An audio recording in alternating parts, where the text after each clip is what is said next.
Thank you for turning to page 121. Today we're going to look into the Journal of the Traveler's Aid Society, number 15 from Mongoose Publishing for Mongoose Traveler 2nd. I love JTAS. This has been so much fun. These are the first actual copies of JTAS I've had. I have e-copies of everything, but these are the first ones I bought. I joined the Kickstarter. I like this. So there we have the table of contents, the credits, and then this is copyright 2025. So our first article is the Croton. And they are an alien species who just pull up into their shell and ignore you if they're mad at you for something. This is an interesting read. I could definitely see some use for these guys. Continuing on, and then they interacted with the Hivers. The Hivers kind of boosted the Crotons to sentience by bombarding their world, causing catastrophic damage and forcing the Crotons to develop intelligence in order to survive. Kind of interesting. And then nice artwork. And long article, and then how to be a Croton traveler, which is pretty cool. And then the imaginatively named rock sticker. And I'm not picking on it because Martin Doherty refers to it as an imaginatively named for the ability to cling to sheer rock faces. So it's a rock sticker. I always kind of thought that was funny. I like this one a lot. Nice little throwaway encounter, but something that could be fun for you. Mini Durir. This is a game that it's designed to be played on board ship, so it takes up less space than, say, a full court of tennis or something like that. It's kind of like a mini pickleball kind of thing. Charted Space Under the Domes. And it is about Raleigh, a small world located alongside a trade route between Flammarion and the subsector capital of Idarati in the Five Sisters in the Spinward Marches. That's right around the area I've been running for a while. By the way, good news, it looks like next week will be the first game of my active duty campaign. The players rolled up their characters a while ago, but we had not been able to get everybody together to play, but it looks like it's going to happen next week, so I'm pretty excited. The inaugural game. Okay. And then we have various characters you can introduce. Shame they don't have stat bars, but I can live with that. I can make those up. And then the Copto Tuna, which is a tasty treat that you can enjoy there. And then we have an unpressurized rover, because the world itself is a hostile atmosphere. Nice picture. Nice look at the planet itself. Essential supply, riot weapons. Some worlds need them more than others. So how do you subdue somebody without killing them? Well, riot weapons is kind of your answer. There we go. And then we have a High Guard Research Scout. So we have a research scout you can take out, very small crew, small research team, and they can go out on this vessel and do whatever they need to do. So there's the High Guard for it.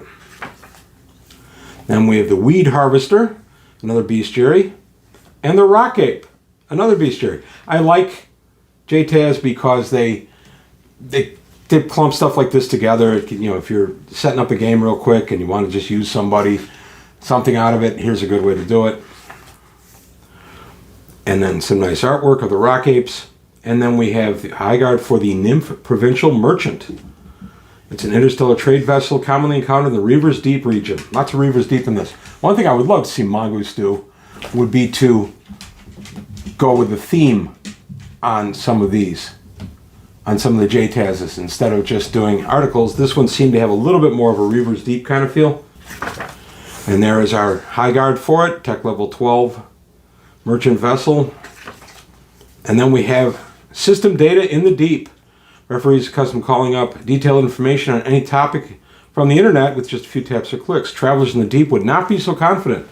So when you're kind of off the beaten trail, some of your information might not be as easy to come by. There are no real travel codes because it's outside the Imperium. Tech levels in prototyping. I am not sure what's going on with her eyes. Are they supposed to be mechanical eyes, or is she reflecting what's on there? I don't know. But that's still kind of a neat picture. I like it. And limits of world profiles. It talks about how the tech level designation for world does not apply to everything. It applies mostly to the industry. So you could have a tech level 12 planet that has a tech level 12 industry, but maybe there are many tech level 14 or even 15 items that are available for personal consumption just because they're part of the Imperium, they're near a high-tech world, something like that. The Sai, members of a non-human interstellar civilization that flourished in Reaver's Deep. And charted space, the occupation of Arnorak. For 30 years, the Imperial Navy has governed a non-imperial world. This is an interesting thing. I thought of a lot of ways to do this. So basically, the Navy has had to run the world since they conquered it, but they really don't want much of anything to do with it. So the guy commanding the entire world is a lieutenant. And they just kind of say, okay, go do your best. And off he goes. And it gives us geography, the naval administration. This is really interesting. I liked this idea. And we even get a couple of character profiles. Tress Postma is a human female. Current governor, chief of civil operations, Vitor Islas. Chief of naval operations, and so on. Good article. I really, really liked this idea. And you could easily get your traveler group involved with this, no problem. The travelers could either be part of the administration or be coming down and having to deal with the administration. Lots of ways to incorporate this. And lots of information on how they run this thing. I like it. And the Camilla Malsa is an agitator against imperial rule. Just a lot of good stuff to do in this one. I enjoyed reading it. Trade Pioneers. This character career path for you, for one of your characters, and it breaks down by analyst, negotiator, or factor, and your career progress, mustering out, your skills development, ranks, mishaps, events. Nicely thought out. I liked it. And then we have a charted space article, Palik School of Engineering. The Palik School of Engineering, Sciences, Language, and Law, or PSE, was founded in 874, the merger of several smaller educational institutes. And it goes on about this educational institute.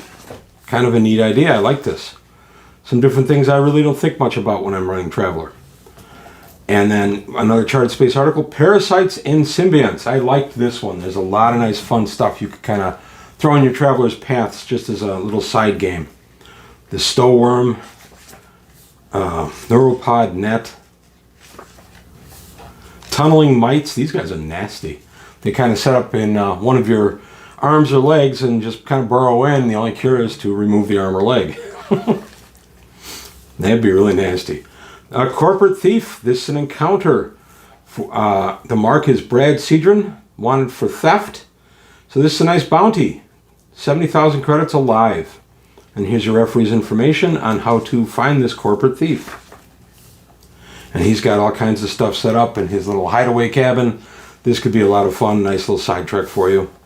We get a nice layout for him. This is a guy who embezzled a bunch of funds, fled, and then set up a little fortress for himself, a little cabin in the woods fortress to protect himself. And he's very intelligent, which means he's going to try to plan one step ahead of you.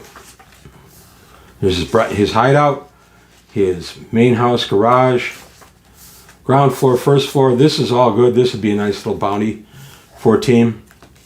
And then charted space, Mercenaries of the Deep and the Dark. Reaver's Deep and Dark Nebula. So this is kind of a Reaver's Deep, Dark Nebula theme issue, which I like. I was just talking about theme issues. So I'm really glad that they kind of have that.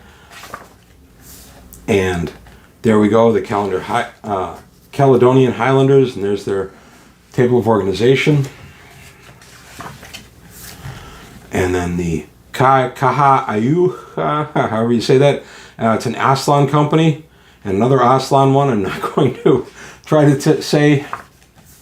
Longshot Incorporated, Sellswords of Gilead, and then a little profile for the Sellswords. I thought this was strange that they all have a 12 intelligence and 11 education. Now that I'm looking at this, I'm going to check something. Because this guy,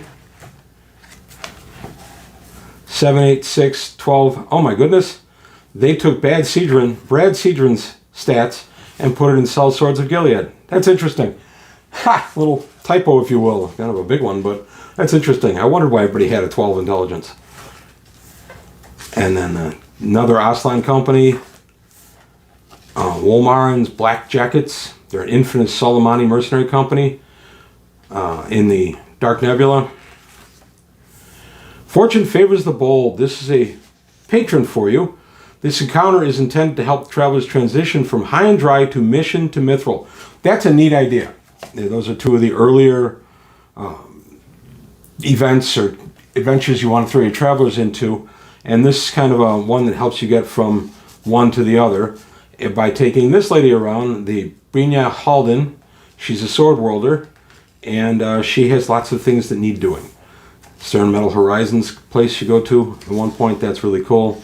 And then the proposed route. I thought this was a cool idea. I like anything that transitions one adventure to the next. That can really be interesting for the players and interesting for me as the GM. Aslan Spice Dens. I like this. This wasn't what I was expecting. You hear Aslan Spice Dens, if you're a Sherlock Holmes fan, you're thinking the infamous opium dens of Victorian England. And this puts a new wrinkle on it. They're actually high-class places that respected Aslan go to enjoy some dust spice. The spice is euphoric that works especially well in Aslan and Bargir. Eateries of Charted Space. This was fun. That's the Aslan from the last one, but eateries, this I really got a kick out of because menus. I love having stuff like this to plunk on the table in front of my players. Here's your menu. You're eating at Yano Restaurant. And you can go ahead and order all this stuff, and no prices on here because if you have to ask, you can't afford it. I like that. And then a little history of Yano, and then we have Ready to Eat.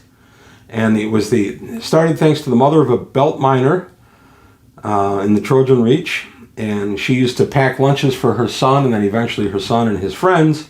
And they said, hey, you should do this professionally. She did. It got bought and became Ready to Eat. A nice, simple menu with the prices on it, which means you don't have to ask and you can't afford it.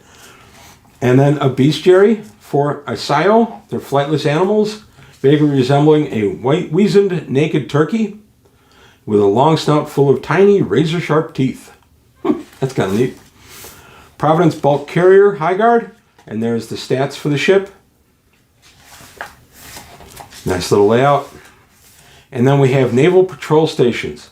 I like this. I hadn't really thought about smaller stations. Smaller than Naval Base. Naval Patrol Stations are usually built on population worlds of 5 to 7 with a Class B or C starport. It's a place for the naval patrols to check in, get resupplied, maybe some minor repairs, that kind of thing. And then we have High Guard Beyond Jump 6. There exist a lot of theories about being able to move at a different speed than Jump 6 or greater than Jump 6. And this talks about collectors, where they would just, they collect, they collect the fuel for the ship, but it takes a week between jumps to do it. So each jump takes you a week in jump and a week after jump. So it's not going to be popular anytime soon. And there's some nice artwork. And then the back cover.